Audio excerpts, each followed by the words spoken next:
মাধ্যমিক পরীক্ষা সবারই শেষ হয়েছে। আশা করি সবারই পরীক্ষা খুবই ভালো হয়েছে। এবারে তোমাদের চিন্তা কোন স্কুলে পড়বে, কি নিয়ে পড়বে, কোন স্ট্রিমে যাবে, সায়েন্স, আর্টস, কমার্স, কি নিয়ে তোমরা পড়াশোনা করবে। তার জন্য এখন বিস্তর তোমাদের মাথায় চিন্তা যে যে কোনো স্ট্রিমে তুমি যাও না কেন, টিউশন তোমাকে বাইরে অবশ্যই নিতে হয়। প্রত্যেকটা সাবজেক্টে প্রায় টিউশন নিতে হয়।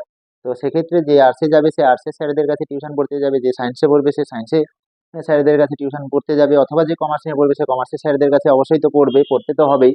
আর যারা ভাবছো কি নিয়ে পড়বে এখনো ঠিক করে উঠতে পারছো না, তাদেরকে বলবো তোমরা নিজেরা আগে মনস্থির করো। কেউ চাপিয়ে দিলে সেই জিনিসটাকে তোমরা নেবে না, তোমরা নিজেরা যেটাকে পছন্দ করবে, সে সায়েন্স হোক, আর্টস হোক বা কমার্স হোক, যাই হোক, সেটা তোমরা নিজেদের সিদ্ধান্তই নিজেরাইকে নিতে হবে। কারণ পড়বে তুমি, অন্য কেউ পড়াশোনা করবে না, তাই তুমি যেটা পারবে সেইটা নিয়ে এগোনোরই চেষ্টা করবে।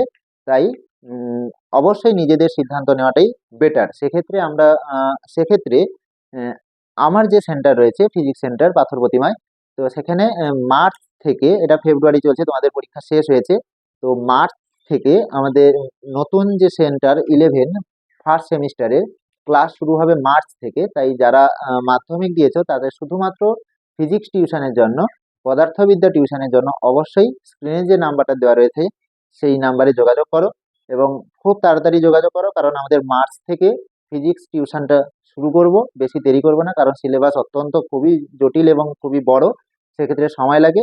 তো 11-এর ফার্স্ট সেমিস্টারে ক্লাস শুরু হবে মার্চ থেকে, তাই অবশ্যই যোগাযোগ করো। স্ক্রিনে যে নাম্বারটা দেখতে পাচ্ছ সেই নাম্বারে অবশ্যই ফোন করে নিজেরা ভর্তি হবে। আর ভালো অবশ্যই তোমাদের রেজাল্ট হবে এই কামনাই করি।